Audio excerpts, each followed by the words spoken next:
வடிவானவளே கரம் குவித்தோம் அம்மா, கவலையெல்லாம் தீர்த்து ஆளும் கருமாரியம்மா, அருள் பொழியும் ஆயிரம் கண்ணுடைய தாயே உந்தன் அடிமைகளை காத்தருள்வாய் அனுதினமும் நீயே.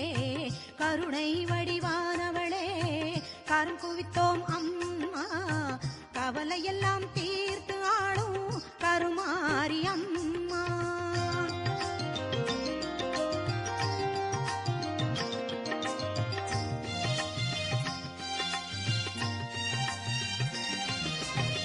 புரிந்தும் புரியாது செய்த பெரும்பிழைகள் எல்லாம் பொறுத்தாள வேண்டும் உந்தன் பொன்னடியை வணங்குகின்றோம். மகிமை பல செய்து வரும் மகாசக்தி அன்னை இந்த மகிதலத்தில் அவத